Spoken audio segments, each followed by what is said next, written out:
The New York Times actively vouched for the veracity of its false narrative. We actually want all evidence to come out that's proper and appropriate evidence. So everything is falling down for you guys because people perceive you as bullies. Blake Lively's lawyer just bailed because even he couldn't stomach the humiliation anymore. Justin Baldoni's lawyer dropped evidence so vicious it left Blake's entire legal team questioning why they ever signed up for this disaster. We actually want all evidence to come out that's proper and appropriate evidence. 1 minute Blake's parading around as the victim, the next her own defense is sprinting for the exit like it's a burning building.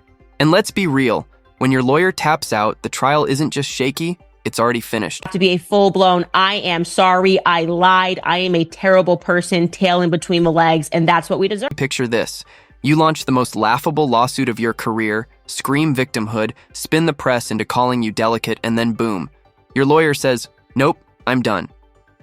Merle Conan quit right after Baldoni's lawyer, Brian Friedman, unleashed an opposition so savage, even Blake's PR machine couldn't polish it. Honestly, no one blames Conan. Why sink with a Titanic that's already at the bottom? Kind of had her down to a prototype and said, I'm going to pump the brakes and see what happens. And then when Brian Friedman came back with the facts, they were just undeniable. You know, it was undeniable. Here's where it imploded. Baldoni's camp didn't just clap back. They slammed down 170 pages of raw, undeniable receipts. Not whispers, not speculation. An iron wall of emails, texts, and proof that dismantled every story Blake tried to sell. And they publish 170 pages of perfectly documented texts and emails between all the parties that basically show Blake to be the aggressor. Here's the proof. Every claim she pushed, obliterated, gone, torn apart line by line. Watching her team scramble after that document. Drop was pure chaos and pure comedy. That's the whole point of a lawsuit is you just start with allegations, and allegations are not evidence. They're just statements of fact that help establish this is the claim that I'm bringing. Now her side's on life support. You can hear the desperation echoing through their offices. The same squad that once buttered up the media with sympathy headlines is choking on their own spin. Control? Slipping fast. You guys were complicit here. You guys were involved in this every step of the way. And those flattering puff pieces? Gone. Hollywood insiders? Silent. Even the trade mags that once worshipped her are backing away. Blake's unraveling, and the industry has officially left her to fend for herself. It was monstrous what she did, and she's got to pay for it. Live birth porn. Blake Lively is staring down $650 million in lawsuits crashing toward her like a wrecking ball. And here's the kicker. Her own team finally admitted what the rest of us knew all along. She doesn't stand a chance. Most people cannot afford, even if he was worth a certain amount, cannot afford $100 million. And then when you attach penalties and you add interest and all of these things, it is a nightmare, an absolute nightmare for them. Enter Merle Conan, the lawyer who probably woke up, looked at the mess and said, yeah, I'm not torching my career defending this circus. And honestly, who could blame her? This case was never built on facts, just smoke, mirrors, and delusion. I knew a bit about her. I knew how she grew up. I knew that she kind of was one of these people. What tends to be the case is that when you grow up with everything, you create things out of nothing because you're looking for struggle in your life and you're used to getting whatever it is that you want. No hard proof of harassment, no documents of body shaming, not a single receipt about the breastfeeding drama, just loud, empty claims straight out of a Gossip Girl. Script. Meanwhile, Brian Friedman didn't just file an opposition, he demolished her case with brutal legal receipts, exposing how Blake's side leaned on PR headlines and sob stories instead of evidence. I looked through every document, every email, every text message. And so, when the other side rolled in with ironclad facts, Conan saw the writing on the wall. Jumping ship was the only way to save her own career before she sank with Blake's wreck. But here's the real twist. Blake's downfall isn't just legal, it's a PR nightmare too. This filing is pure comedy and insanity. It literally contradicts itself, and it's not even admissible because of certain things that are in there. Remember that infamous New York Times article from December 2024? Blake's PR machine planted it like their lives depended on it, painting Baldoni as the villain and Blake as Hollywood's ultimate victim. But now, Baldoni's team ripped it apart, proving the Times ran with spin instead of fact checks.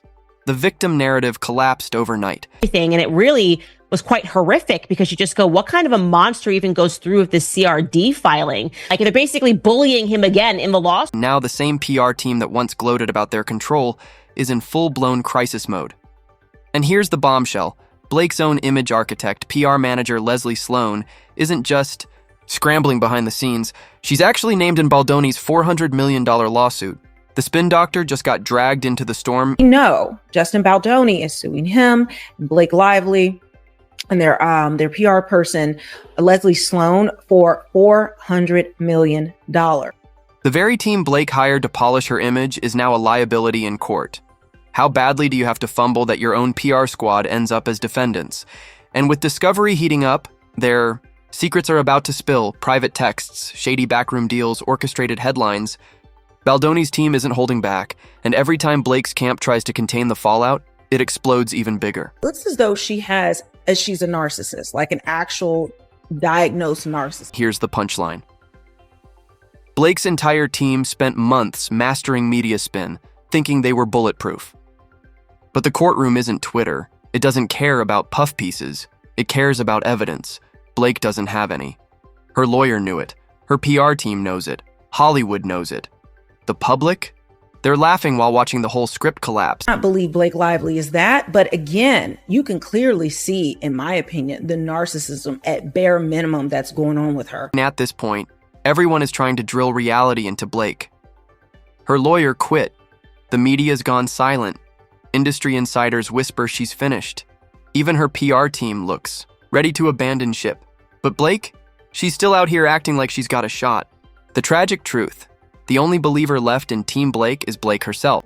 Yeah, and again, at the same time, Nathan assembled a team that could dominate social media through full social account takedowns by starting threads of theories and, Hold that thought. here we go, generally working to change the narrative. So it's impossible to know how much they planted and how much of it originated organically. Well, wait a minute. She's clinging to this lawsuit like it's her last power play, when really it's the anchor pulling her under. Hollywood doesn't reward failed manipulation. She tried to game the system, got caught, and now wants sympathy because the con blew up in her face. Where this money is. This isn't like who has the cash for this type of lawsuit. And don't get it twisted. This implosion wasn't random. It took months of media schemes, desperate PR stunts, and weak legal strategy to reach this point. But the second Brian Friedman dropped those receipts, the whole illusion collapsed in seconds. Every uncomfortable moment, we felt like, well, now they could do the same thing.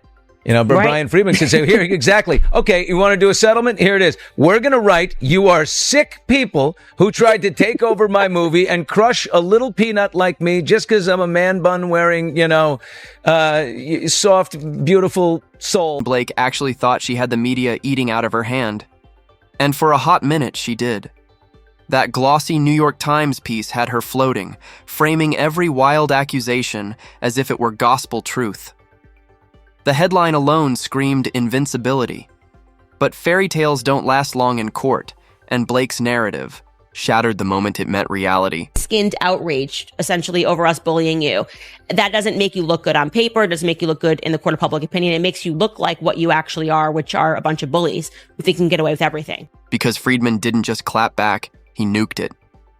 His filing tore the Times reporting to pieces, accusing them of crossing the line from journalism into propaganda. Instead of reporting that Blake alleges XYZ, they packaged it like verified fact, with no proof to back it up. Friedman called them out for dressing up lies as truth. Honestly, that's poetic justice. Used to replace what his name is, Brian Tyler, the composer on the movie. Well, Taylor Swift is not going to give you this unless we get what we want. She wants this credit. She wants this credit. She wants her edit. Now, the media's in full panic mode. Outlets are scrambling, terrified they'll be dragged next. Judge Lyman even hinted at tossing the New York Times from the case altogether, basically calling their masterpiece worthless. Blake's supposed safety net, her ace card, is dangling by a thread. No more puff pieces, no more protective headlines, just the cold sting of courtroom reality. There's a lot of factual determinations that need to be made here, not legal determinations. And because there's factual determinations, you got to leave it to the jury. You got to give a jury the property. Yeah, exactly. And so they're just saying, look, just let the facts decide. And the trier of fact in any case is going to be the jury. Unless it's a bench trial, then it's a judge. But this is not. This is a jury trial. Even Lady C and half of Hollywood's critics have stopped pretending. They're dragging Blake in the Times for shredding journalistic ethics. Running PR spin is one thing, but weaponizing one of the most powerful newspapers to sell a fake victim story? That's next-level corruption. Making a factual assertion that these people did something, seizing on it and amplifying it.